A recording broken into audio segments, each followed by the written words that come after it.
Bismillahirrahmanirrahim. Assalamualaikum warahmatullahi wabarakatuh. Waalaikumsalam warahmatullahi wabarakatuh. Alhamdulillahirabbil alamin wa bihi nasta'in wa ala umuri dunya waddin. Wassalatu wassalamu ala asyrofil anbiya'i wal mursalin wa ala alihi wa sahbihi ajmain, amma ba'du. Pertama-tama marilah kita panjatkan puja dan puji syukur kita kehadiran Allah Subhanahu wa taala yang mana telah memberikan kita nikmat, diantaranya nikmat iman, nikmat Islam, dan nikmat sehat walafiat, sehingga kita dapat berdiskusi di sore hari ini. Yang kedua, salawat bertangkaikan salam pada junjungan Nabi kita, Nabi besar Muhammad Sallallahu Alaihi Wasallam, yang mana kelak nanti kita akan dikumpulkan di yaumul akhir nanti. Amin amin ya robbal alamin. Baiklah, sebelumnya izinkan saya memperkenalkan diri. Perkenalkan, nama saya Ananda Febriani selaku Ketua Bidang Tabligh Kajian Keislaman, Pimpinan Komisariat Ikatan Mahasiswa Muhammadiyah Fakultas Ilmu Pendidikan Universitas Muhammadiyah Jakarta. Yang di sini saya akan sebagai moderator yang akan membantu acara diskusi kita hari ini. Di samping saya, perkenalkan, ada Kakanda Imawati Zahra Nadia SPD selaku Ketua Bidang Tabligh Kajian Keislaman, Pimpinan Cabang Ikatan Mahasiswa Muhammadiyah Cabang Cirende. Baik, assalamualaikum Kak. Ya, waalaikumsalam Teh. Insyaallah. Kakak, apa kabarnya Kak? Alhamdulillah baik. Alhamdulillah. Gimana kabar Pep? Alhamdulillah. Oke. Boleh Kakak perkenalkan kepada Sobat Marun yang ada di rumah. Oke. Bismillahirrahmanirrahim. Assalamualaikum warahmatullahi wabarakatuh. Perkenalkan, nama saya Zahra Nadia Alfiah. Saya sekarang diamanahkan sebagai Ketua Bidang Tabligh Kajian dan Keislaman Pimpinan Cabang Cirende periode 2023-2024. Sini saya diundang oleh Komisratif atau dan Sobat Marun ya untuk menjadi pemateri di sore hari ini begitu. Kak, sekarang kalau boleh tahu kakak kesibukannya lagi sibuk apa nih? Kesibukannya selain saya di cabang ya, saya guru di salah satu sekolah dasar. Nah, kita kan di sini akan membahas tentang tips jalur langit. Emang ada? Nah, kalau dilihat dari anak zaman sekarang nih Kak, mereka tuh ingin cepat manjur doanya, usahanya, tapi dia tidak mau melakukan hal-hal yang harus sebenarnya dia lakukan, Kak.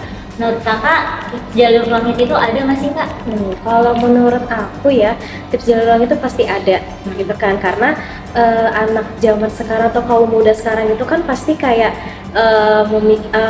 selalu bilang ya jalur langit gitu kan. Sebenarnya apa sih jalur langit gitu kan? Iya. Kayak gitu sih. Jadi menurut Kakak jalur langit itu memang ada ya? Ada. Nah, kalau contoh misal dari jalur langit itu sendiri apa Kak?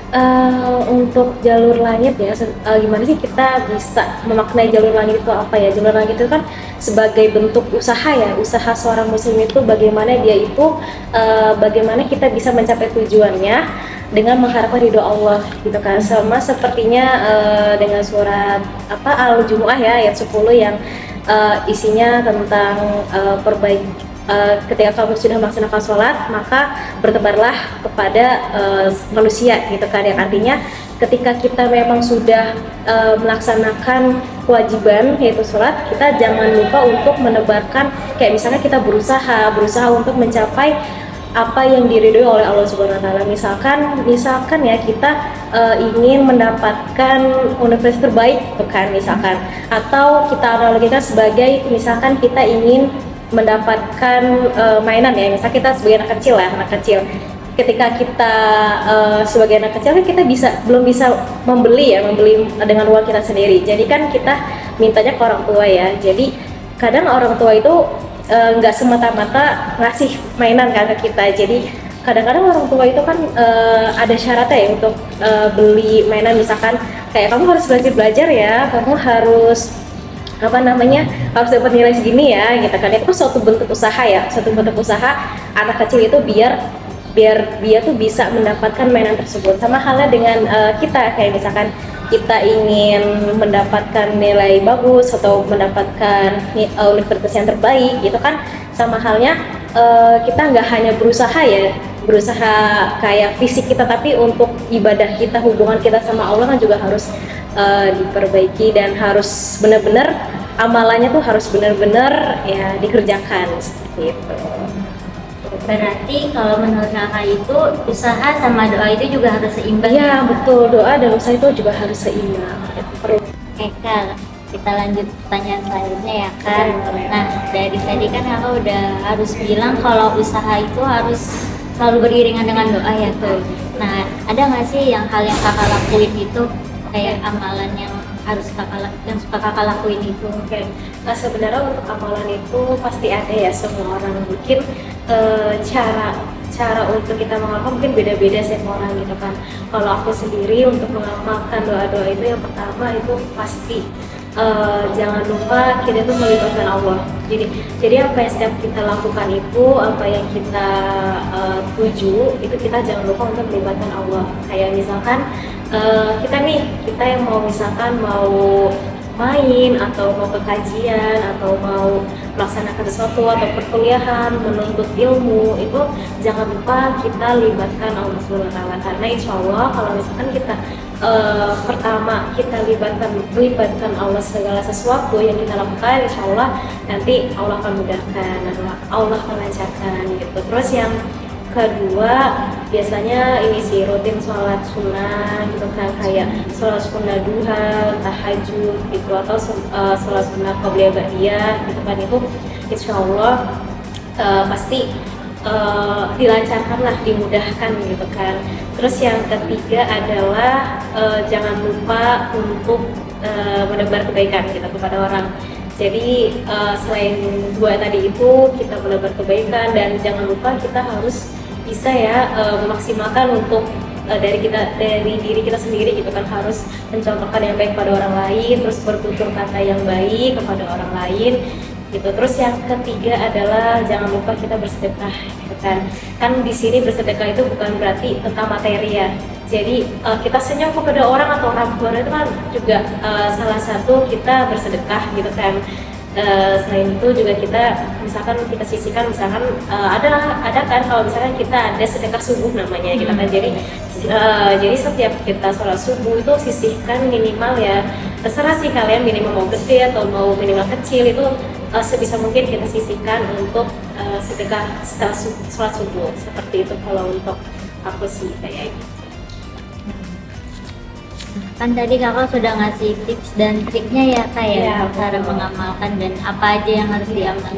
Nah dari kakak itu gimana sih Kak biar cara kita istiqomah dalam melakukan segala sesuatu gitu?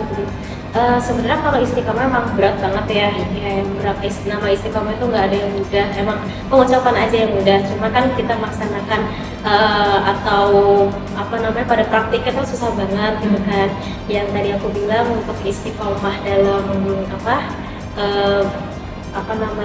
dalam melakukan jalur langit tadi ya, kayak misalkan libatin Allah, terus tadi mengamalkan misalkan sholat sunnah, terus puasa sunnah gitu kan, itu salah satu bentuk keistiqomahan. Kayak misalkan kita nggak usah langsung dilakuin semuanya deh gitu kan, kita bertahap aja. Insya Allah kalau misalnya kita melakukan secara bertahap, insya Allah nanti akan kebiasa sih itu sih. Karena kalau istiqomah itu kan namanya proses ya, berproses kita menjadi orang yang lebih baik gitu kan. Kalau berproses itu kan nggak langsung kan, kayak misalkan kita harus berproses dari yang mudah dulu, baru nanti kalau misalkan udah nih kita lewatin, kita tingkatkan lagi yang lebih banyak kayak gitu sih. Tips dari aku dan caranya gitu. Jadi harus memang kalau istiqomah itu agak berat ya Kak, Iya, jadi harus perlahan. betul iya, perlahan kayak gitu. Insya Allah nanti Allah mudahkan jika kita bisa libatkan Allah dalam segala sesuatu seperti itu. Mungkin kita ada di akhir pertanyaan, mungkin ada pesan nggak dari kakak buat sobat Marun yang ada di rumah itu harus apa yang dia lakukan ketika di Untuk pesan dan pesannya, yang pertama jangan banyak mengeluh gitu kan. Apapun yang kalian lakukan itu pasti emang udah takdirnya gitu kan, jalanin aja gitu kan. Boleh mengeluh cuman tidak boleh berlarut-larut gitu kan. Terus selalu bersyukur, terus apapun yang udah kalian lakuin itu berarti itu yang terbaik dari kalian gitu. Terus jangan lupa segala sesuatu libatin sama Allah, gitu aja. Oke, mungkin cukup sekian kakak. Iya. Terima kasih atas waktunya. Terima kasih. Sobat Marun, sudah kita selesaikan diskusi kita hari ini. Jadi kalau ada yang tanya tentang tips jalur langit, apakah ada? Itu benar adanya. Gimana cara kita menjalaninya atau mendekatkan diri kita kepada Allah? Mungkin kurang lebihnya mohon maaf. Billahi fisabilil haq fasabiqul khairat. Wassalamualaikum warahmatullahi wabarakatuh. Waalaikumsalam.